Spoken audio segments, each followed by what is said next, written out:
The New York Supreme Court was buzzing with activity as lawyers, reporters, and clerks shuffled in and out of the grand courtroom. The air smelled of polished wood and freshly brewed coffee, and the hum of whispered conversations filled the vast space.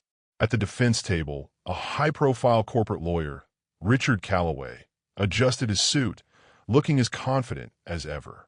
He had spent the last 20 years winning impossible cases, making him one of the most feared attorneys in the city.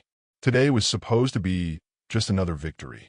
He smirked, shooting a glance toward the prosecution's side, where the district attorney, Melissa Carter, sat calmly reviewing her notes.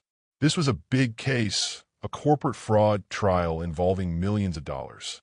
A whistleblower had accused the defendant, Andrew Sinclair, a wealthy CEO, of manipulating stock prices and lying to investors. Calloway wasn't worried. His strategy was simple: drag out the case, discredit the witnesses, and win on technicalities. He had done it 100 times before. The judge, Eleanor Whitman, entered the courtroom, and the bailiff called for order. But as Calloway prepared to launch his usual legal assault, his eyes landed on someone at the prosecution's table. A young man, no older than 24, sat quietly beside Melissa Carter. He wore a cheap suit, his brown hair slightly disheveled, and his posture was relaxed, almost too casual for such a high-stakes case. Calloway frowned. "Who's the kid?" he whispered to his co-counsel. His partner, David Blake, leaned in. "Some intern. I think his name is Ethan Parker." Calloway smirked. "An intern? They're bringing an intern to one of the biggest trials of the year." David chuckled. "They must be desperate." Calloway shook his head, amused. This was going to be even easier than he thought. Judge Whitman adjusted her glasses. "Counsel, are we ready to proceed?" Melissa Carter stood confidently. "Yes, Your Honor." Calloway nodded. "Ready, Your Honor." The judge turned to the jury. "Ladies and gentlemen, today you will hear arguments regarding allegations of corporate fraud committed by Mr. Andrew Sinclair. The prosecution will present its evidence first. Ms. Carter, you may begin." Melissa stood, professional and poised. "Thank you, Your Honor." She turned to the jury, her voice calm but firm. "Corporate crime is often invisible. Unlike street crimes, you won't see a gun, a weapon, or a forced entry. But make no mistake, it destroys lives just the same." She walked toward the jury box. "Andrew Sinclair is a man who pretended to be a financial genius, someone who promised investors security, growth, and trust." She stopped, locking eyes with the jury.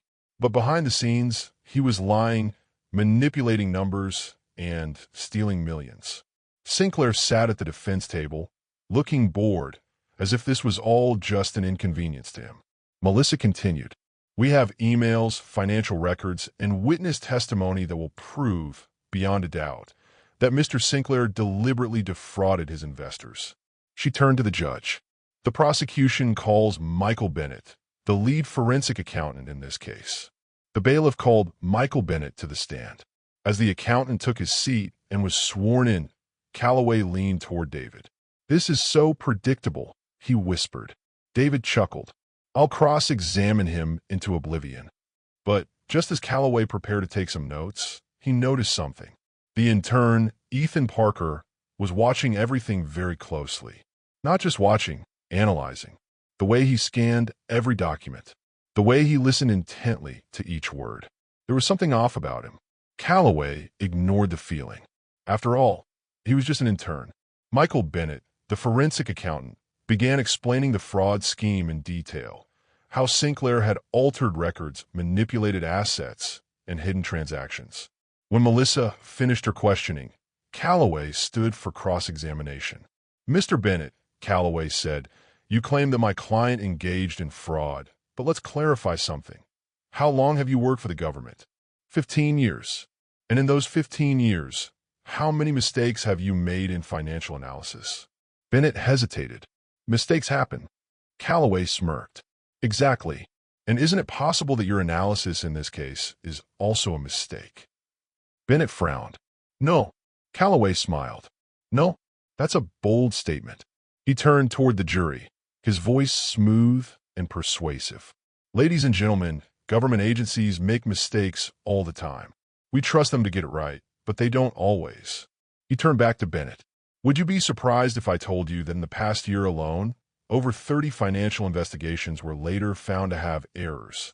Bennett hesitated. Calloway smiled. That was all he needed. Thank you, Mr. Bennett. No further questions. He returned to his seat, feeling satisfied. Another witness discredited. Another step toward victory. But just as he leaned back, feeling confident, a small cough caught his attention.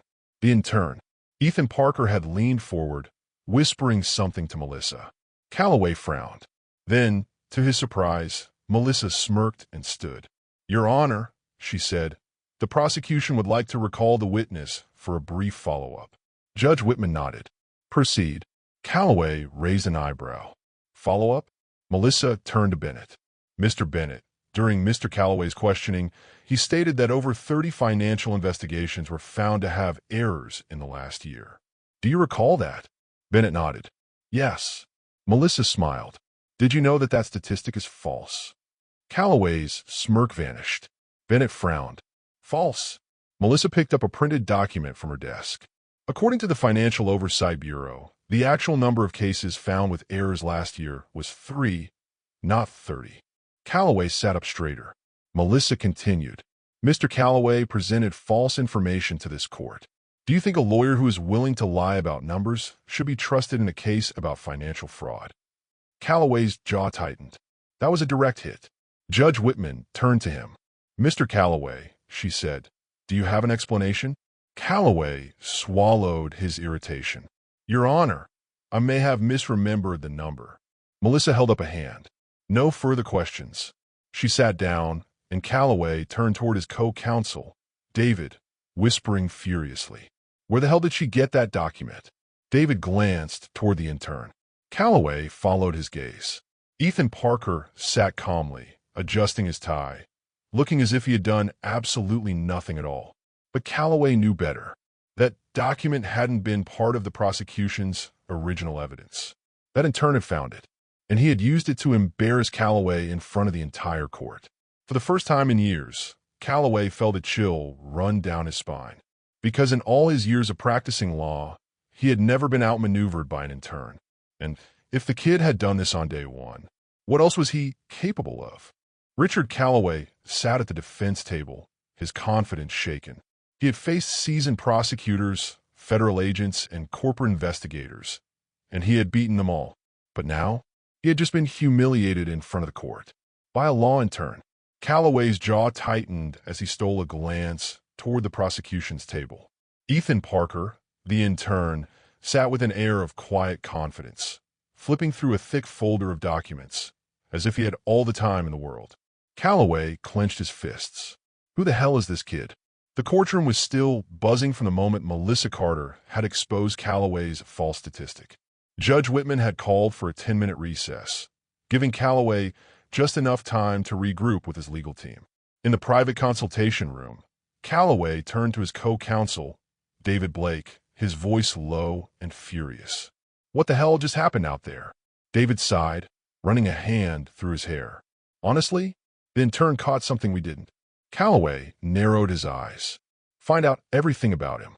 Now, David nodded and stepped out to make some calls. Meanwhile, Calloway leaned back, rubbing his temple.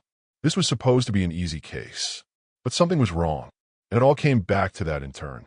Ethan Parker sat at the prosecution's table, flipping through documents as Melissa leaned in.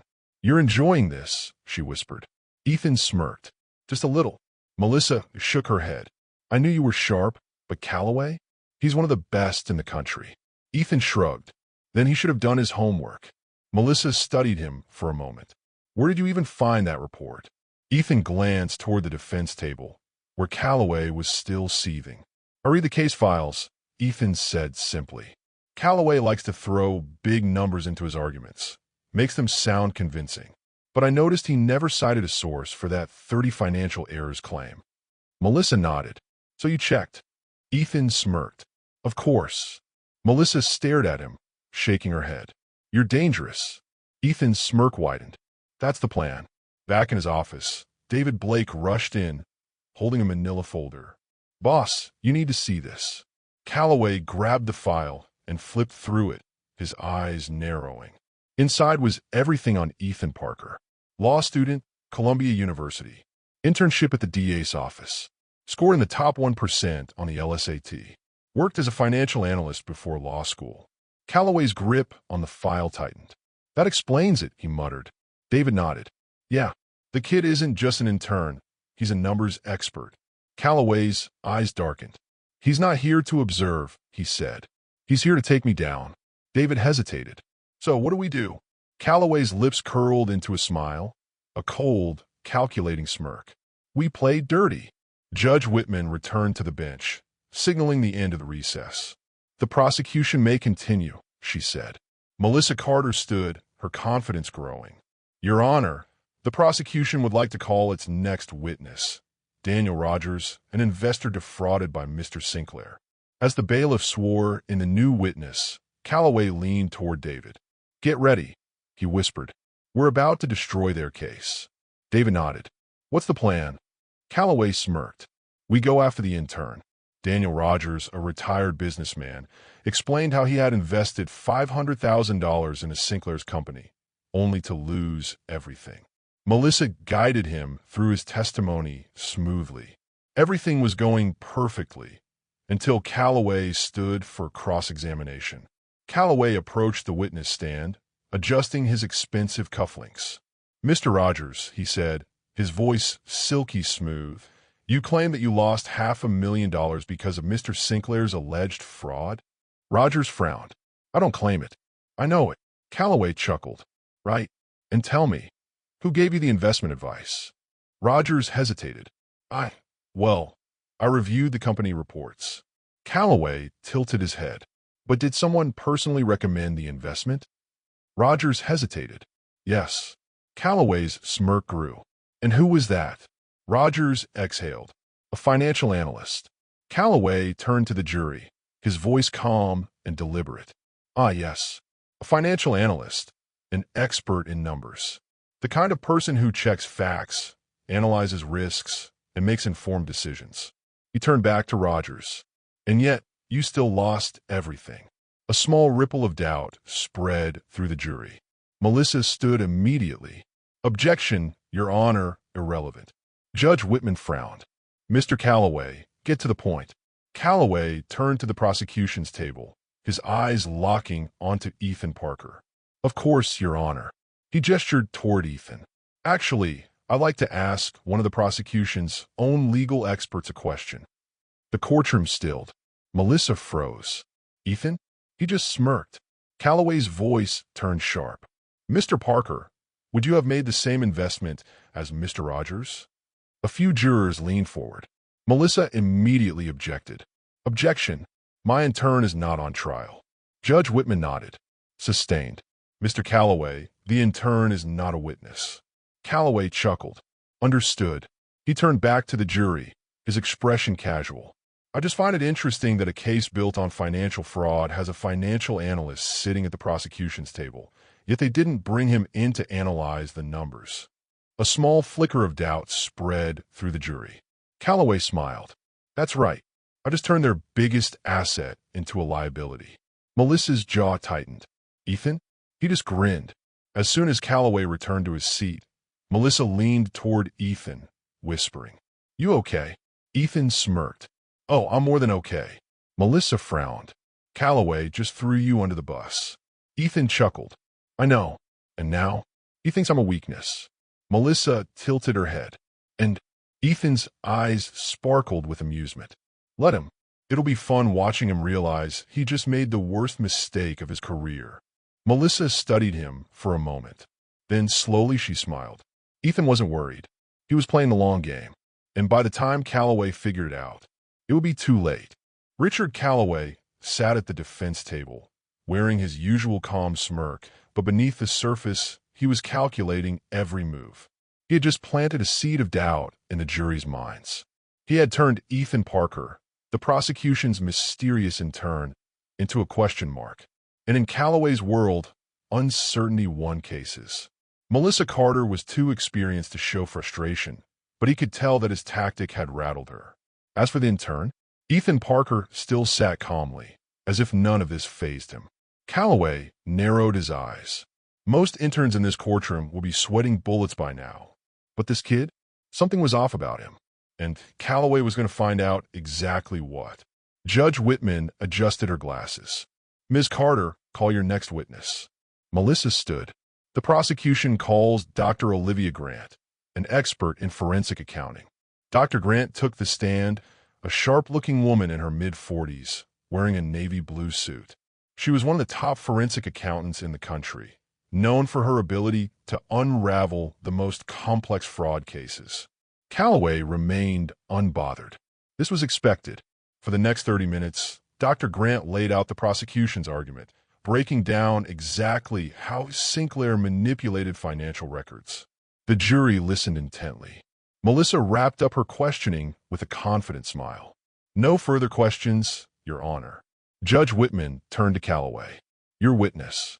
Calloway stood, adjusting his suit.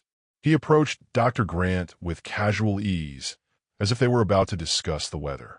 Dr. Grant, he said smoothly, you've testified that Mr. Sinclair's company engaged in financial misconduct? Yes.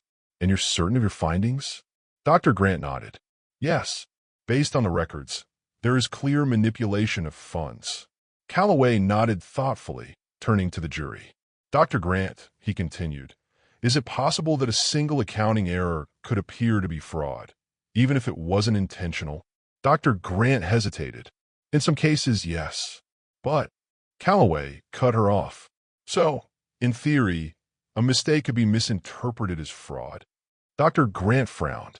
That would depend on the context. Calloway turned, raising a hand. No further questions, Your Honor. Melissa stood immediately. Your Honor, the prosecution requests a redirect. Judge Whitman nodded. Proceed. Melissa stepped forward, her expression sharp. Dr. Grant, can you clarify your last statement? Is there any chance these errors were accidental? Dr. Grant shook her head firmly. Absolutely not. This was deliberate fraud. Melissa smiled. Thank you. No further questions. Calloway clenched his jaw slightly. Another witness salvaged. But then, out of the corner of his eye, he saw Ethan Parker whisper something to Melissa. And Melissa smirked. Calloway's stomach tightened. Something was coming, and he didn't know what. Judge Whitman looked toward Melissa. Ms. Carter, do you have another witness? Melissa stood again, glancing toward Calloway. Yes, Your Honor. She turned to the jury. The prosecution calls Ethan Parker. The room fell silent. Calloway's head snapped toward the intern, his brain working double time to process what was happening. Ethan, completely calm, stood from his seat and made his way to the witness stand. He was sworn in. Calloway leaned toward David Blake. What the hell is she doing? He whispered. David looked just as lost. I don't know. This was not normal. Interns were not witnesses. And yet, here Ethan Parker was, sitting on the stand, looking completely unbothered. Melissa approached him, smiling. Mr. Parker, can you please state your full name and role for the record? Ethan nodded. Ethan James Parker. I'm an intern at the DA's office. Melissa nodded approvingly. And Mr. Parker, can you tell the court about your previous work experience? Ethan folded his hands in his lap, his voice even and composed. Before law school, I worked as a financial analyst for Winston & Gray, specializing in forensic audits. A few jurors raised their eyebrows. Calloway's heart skipped a beat. Melissa smiled wider. So, Mr. Parker, would you consider yourself someone who understands fraud detection? Ethan nodded. Yes. Melissa turned to the jury. Ladies and gentlemen, Ethan Parker is not just an intern. He is a trained financial analyst, someone who has spent years uncovering fraudulent financial activity. She turned back to Ethan. Mr. Parker, have you reviewed the financial records in this case? Calloway's blood ran cold. Ethan nodded. I have. Melissa gestured to the stack of documents on the prosecution's table. And did you find anything interesting? Ethan smirked slightly, his eyes locking onto Calloway. Yes, he said. I found 2 hidden transactions that weren't in the original report. The jury murmured. Calloway sat up straight. What? Melissa nodded. Could you explain? Ethan leaned forward slightly. In Sinclair's company filings, There are two large transactions, each worth $3.2 million, that don't appear in the forensic accountant's original report. However, I cross-checked with the bank records. He turned to the jury, his expression serious. These transactions were deliberately buried. Melissa let the weight of his words hang in the air. Then she turned to Judge Whitman. Your Honor, the prosecution moves to submit this new evidence into the record. Judge Whitman took the documents, flipping through them. Mr. Calloway, she said, looking up, do you have objection? Calloway's mind raced. This was bad. This was very bad. But before he could formulate a response, Ethan spoke again. Oh, and one more thing, he added casually. Everyone turned to him. Ethan locked eyes with Calloway and smiled. These missing transactions? He tilted his head. They were handled by your law firm, Mr. Calloway. The courtroom erupted. Calloway's face went pale. Melissa turned toward the jury. Ladies and gentlemen, it seems we've uncovered something much bigger than just Andrew Sinclair's fraud. She turned toward Calloway, her eyes blazing. Looks like the defense has some explaining to do. The courtroom erupted in gasps and whispers. Ethan Parker sat calmly on the witness stand, his words still hanging in the air like a thunderstorm about to break. These missing transactions? Ethan repeated, his voice even. They were handled by your law firm, Mr. Calloway. Richard Calloway's face drained of color. Judge Whitman's gavel slammed down. Order in the court, she demanded. The murmuring died down, but the air was thick with shock. Melissa Carter, the lead prosecutor, stood with a victorious glint in her eyes. Your Honor, she said, the prosecution formally requests a review of all financial records related to the defense's involvement in this case. Judge Whitman turned to Calloway. Mr. Calloway, would you care to explain why your law firm is tied to these transactions? Calloway gritted his teeth, trying to maintain his composure. This is a smokescreen, Your Honor, he said smoothly, though his confidence was visibly shaken. The prosecution is throwing around baseless accusations, based on the words of an intern. He turned to Ethan, his expression steely. You're a student, he said, his voice dripping with condescension. You read a few bank statements, and suddenly you think you've cracked the case? Ethan smirked. Calloway instantly regretted his words, because that smirk meant the kid knew something else. Ethan sat back, tilting his head slightly. Actually, Mr. Calloway, I didn't just read a few statements, he said. I cross-referenced them against a case your firm worked on 3 years ago. Calloway's stomach dropped. Ethan turned to the jury. 3 years ago, Calloway's firm represented Everton Holdings, a shell corporation that was investigated for money laundering. Melissa stepped forward. Wait, are you saying? Ethan nodded. Yes. The hidden transactions in this case use the same offshore accounts that Calloway's firm was linked to in that case. Judge Whitman raised an eyebrow. Are you accusing Mr. Calloway's firm of facilitating fraudulent financial activity? Ethan met Calloway's gaze, his expression calm but deadly. I'm saying, Ethan replied, that Mr. Calloway knew exactly where this money went, because his firm has done it before. Boom! A tidal wave of whispers swept through the room. Calloway clenched his jaw, his mind racing for an escape route. He needed to shut this down. Fust. Calloway stood, masking his panic with a forced smile. Your Honor, he said, turning to Judge Whitman, this is a desperate attempt by the prosecution to distract from the lack of evidence against my client. He exhaled dramatically. This entire argument is built on a coincidence. He turned back to Ethan. You claim my firm was involved in questionable financial dealings. Do you have actual proof that I, personally, had any connection? Ethan didn't even blink. He reached into his folder, pulled out a document, and handed it to the bailiff. The bailiff delivered it to the judge. Judge Whitman read it. Her expression darkened. Mr. Calloway, she said, her voice dangerously neutral. Can you explain why your signature is on this transaction approval document? Calloway's heart stopped. Melissa covered her mouth to hide her grin. Calloway's signature was right there in black ink. He was trapped. The courtroom exploded in whispers again. Calloway's mind raced for an exit strategy. Deny, deny, deny. But before he could speak, Ethan Parker delivered the final blow. "Oh, and one more thing," Ethan said casually. Judge Whitman sighed. "Mr. Parker, is there another revelation we should be aware of?" Ethan grinned. "Yes, Your Honor." He turned to Calloway. "Would you like me to tell the court which offshore account your cut of the money was deposited into?" The room fell silent. Calloway's face turned ghostly pale. Melissa bit back a laugh. She had known Ethan Parker was sharp. But this was masterful. Calloway staggered backward slightly. His entire career, his reputation, his firm, his entire legacy was on the verge of collapse. Judge Whitman's voice cut through the silence. "Mr. Calloway," she said, her tone like a knife, "do you need a moment before responding?" Calloway knew he had lost.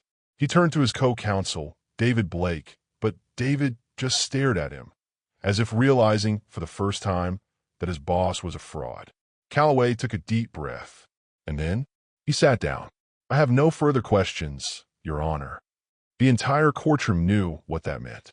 Richard Calloway, the man who had never lost, had just folded. Judge Whitman turned to the jury.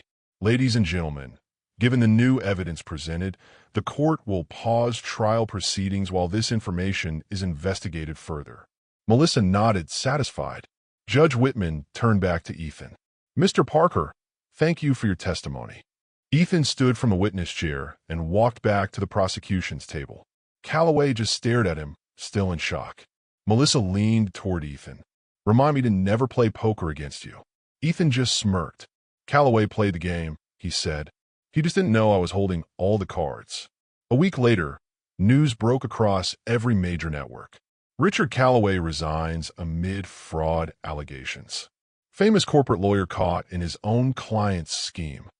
The law intern who took down a legal titan. Ethan Parker's name was everywhere. Law firms started calling him. Professors at Columbia wanted him to speak at legal panels. Even the Attorney General's office reached out. But Ethan, he just went back to work, reviewing files, preparing cases, because he wasn't done winning yet. Richard Calloway sat in his office for the last time, staring at his resignation letter. His firm was done. His career was over. A knock at the door. He looked up. It was Ethan Parker. Calloway smirked bitterly. "Came a gloat," he muttered. Ethan shook his head. "Nah," he said. "Just wanted to say you had a good run." Calloway chuckled darkly. "Until I ran into you." Ethan grinned. "Yeah, until then." He turned to leave, then paused. "Oh, and Calloway?" Calloway looked up. Ethan smirked. "Next time you try to cheat the system, make sure I'm not in the room." And with that, he walked away, leaving Calloway in ruins. Richard Calloway sat alone in his office, staring at his own downfall. The once mighty attorney, a legend in corporate law, was now nothing more than a disgraced fraud, his career left in ruins by a law intern. And the worst part? The kid never even raised his voice. Ethan Parker had walked into court as an unknown, a nobody sitting quietly at the prosecution's table. And now, the entire legal world knew his name. Within 24 hours of the trial's bombshell revelation, Calloway's reputation crumbled. His clients immediately dropped his firm.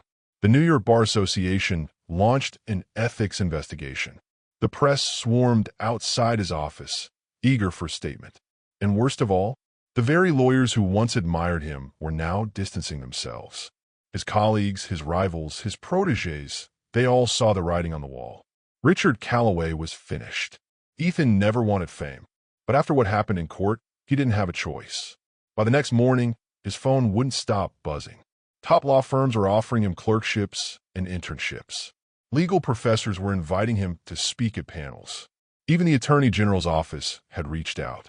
And at Columbia Law, his professors watched him differently now. They no longer saw him as just another bright student. They saw him as someone dangerous. Someone who could tear apart an opponent without breaking a sweat. Someone who was going places.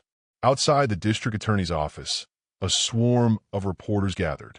They wanted one thing: a word from the intern who took down Richard Calloway. Melissa Carter, the lead prosecutor, walked into Ethan's office and grinned. "They're obsessed with you," she said, tossing a newspaper onto his desk. Ethan glanced at the headline. The law intern who beat a legal giant. Who is Ethan Parker? He smirked, pushing the paper aside. I didn't beat Calloway. He beat himself. Melissa sat across from him. Don't be modest. What you did in court, that was masterful. Ethan shrugged. I saw an opening. I took it. Melissa studied him. You know, most people in your position would be milking this for all it's worth. Ethan leaned back. Not my style. Melissa nodded. Smart. She paused for a second, then asked, So, what's next for you? Ethan smiled faintly, his eyes glinting. Oh, he said, I have a few ideas. While Ethan was being celebrated, Richard Calloway was making his final play. He knew his career was over, but if he was going to fall, he wasn't going to do it quietly. In his private office, he poured himself a glass of whiskey, picked up his phone, and dialed a number. The person on the other end picked up. Calloway took a slow sip and said, Find me everything on Ethan Parker. A week after the trial, Ethan received a mysterious invitation. An envelope, no return address, delivered to his office. Inside was a single letter. Ethan Parker, we have been watching your work. We would like to meet. There is a place for you here. No names, no details, just an address. Ethan turned the letter over. Nothing. No signature. No organization name. Just an invitation. Melissa glanced at it over his shoulder. That's not suspicious at all. Ethan chuckled. Not even a little. She folded her arms. So, what are you going to do? Ethan tapped the paper against the desk, thinking. Then, finally he smiled. I think I'll see what they have to say. Melissa shook her head. You're insane. Ethan grinned. Yeah. Then he grabbed his coat. But I'm also curious. And with that, Ethan Parker walked into the unknown. Ethan Parker stood outside a luxury office building in downtown Manhattan, staring at the address from the mysterious letter. No sign, no firm name, just a glass skyscraper with mirrored windows that gave away nothing. Melissa Carter had warned him. This is a terrible idea, she had said before he left. But Ethan? He had to know. Someone had been watching him. And after what happened to Richard Calloway, Ethan had a feeling that whoever sent this invitation wasn't just any law firm. Taking a deep breath, he walked through the massive glass doors. The moment he stepped inside, a receptionist, a woman in a sleek black suit, looked up and smiled. Mr. Parker, she said, they're expecting you. Ethan's eyebrow raised slightly. They? Before he could ask, she gestured toward a private elevator at the far end of the lobby. Top floor. Ethan exhaled. Then he stepped inside. The doors closed behind him. The elevator ride was silent. No buttons, no music, just a smooth, seamless ascent. When the doors finally slid open, Ethan stepped into a dimly lit office with floor-to-ceiling windows overlooking the city. And at the center of the room, a long conference table. 5 people sat on one side, powerful, composed, unreadable. Ethan recognized 2 of them immediately. Gerald Langston, former U.S. Attorney General. Claire Donovan, CEO of one of the biggest law firms in the world. These weren't just lawyers. These were the people who made the rules. Ethan sat down across from them, placing his hands on the table. A tall, silver-haired man at the center of the group leaned forward. Mr. Parker, he said, his voice smooth measured. Do you know why you're here? Ethan smirked slightly. I have a few guesses. The man nodded. Then let's not waste time. He placed a folder in front of Ethan. Inside, a contract. One word stood at the top. Confidential. Ethan lifted an eyebrow. So this is a job offer? Langston chuckled. Not exactly. Ethan scanned the pages. Then he saw it. A single sentence buried in the fine print. All work will be classified under the legal protections of the order. Ethan's pulse quickened. He glanced up. The order? Claire Donovan smiled. We don't exist publicly. But let's just say we handle the cases that never make it to court. Ethan's smirk faded slightly. Let me guess, he said. You fix things. Langston nodded. We make sure that justice is served or that it never needs to be. Ethan leaned back, tapping the table. So, you're offering me a spot in a secret legal syndicate? Langston's lips curved into a knowing smile. We're offering you power. Ethan exhaled. And what's the price? Claire Donovan folded her hands. Discretion. Langston nodded. You'll handle high-level cases that require creative solutions. Ethan raised an eyebrow. So what? Blackmail? Legal loopholes? Quiet settlements? Langston smiled. Whatever is necessary. Ethan's mind raced. He had spent years exposing corruption. Now, these people were offering him a seat at the table where the real deals were made. He could walk away, or he could step into a world where the law was just a tool, one that could be wielded like a weapon. Ethan placed the contract back on the table. Then he met Langston's gaze. I'll need time to think. Langston nodded. Take your time. Ethan stood up, buttoning his suit jacket. But tell me one thing, he said. Langston raised an eyebrow. What's that? Ethan smirked. If I say no, how do I know you won't just make me disappear? The room fell silent. Then Claire Donovan laughed softly. We don't waste talent, Mr. Parker. Ethan studied them for a moment. Then he turned and walked out.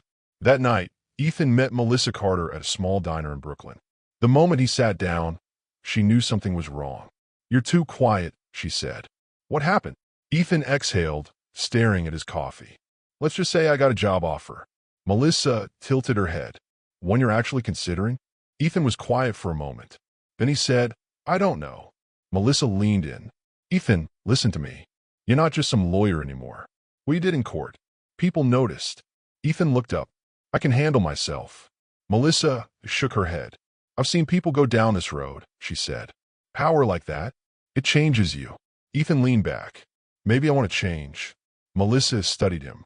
Then, after a long moment, she said, if you go down this road, there's no coming back. Ethan met her gaze. And for the first time in his life, he wasn't sure if that scared him. For the next 2 days, Ethan disappeared. No calls, no emails, just him thinking. Then, on the 3rd day, he picked up his phone. He called Langston. The old man's voice was calm. Mr. Parker. Ethan exhaled. I'm in. Langston smiled. Good choice. Ethan closed his eyes.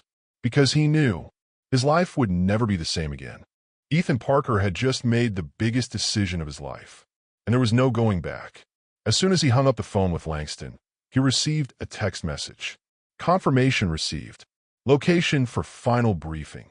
Sent to your email. Welcome to the order. Ethan exhaled, staring at the words. This was it. He wasn't just a law student anymore. He wasn't just an intern. He was stepping into a world that operated outside the law, where justice wasn't about right or wrong. It was about who had the power to control it. The meeting was held in a private estate outside the city, a massive mansion tucked away in the hills, guarded by silent security personnel in tailored suits. Ethan was led to a private conference room where Langston, Claire Donovan, and 3 other high-ranking members of the order were waiting. Langston gestured for Ethan to take a seat. I assume you understand what this means, Langston said. Ethan nodded. You don't exist. You don't have a name. And if anyone asks... He smirked. I've never met you. Langston smiled. Smart. Claire Donovan slid a document across the table. This is your first assignment, she said. Ethan picked up the file. Inside were sealed case files, classified documents, and a list of names he recognized immediately. A sitting U.S. senator, a billionaire hedge fund owner, a federal judge. Ethan looked up. This isn't a case, he said. This is a cleanup. Langston nodded. And you're the one who's going to make sure it all stays quiet. Ethan leaned back, considering. He was now playing on a different chessboard. Before, he had been exposing corruption. Now, he was about to control it. And the scary part? He didn't feel a single ounce of hesitation. Ethan's next stop was an empty rooftop bar, where Melissa Carter was waiting for him. She already knew. Before he even said a word, she shook her head. You did it, didn't you? She asked. Ethan sighed, sitting across from her. Yeah. Melissa stared at him. What? Ethan met her gaze.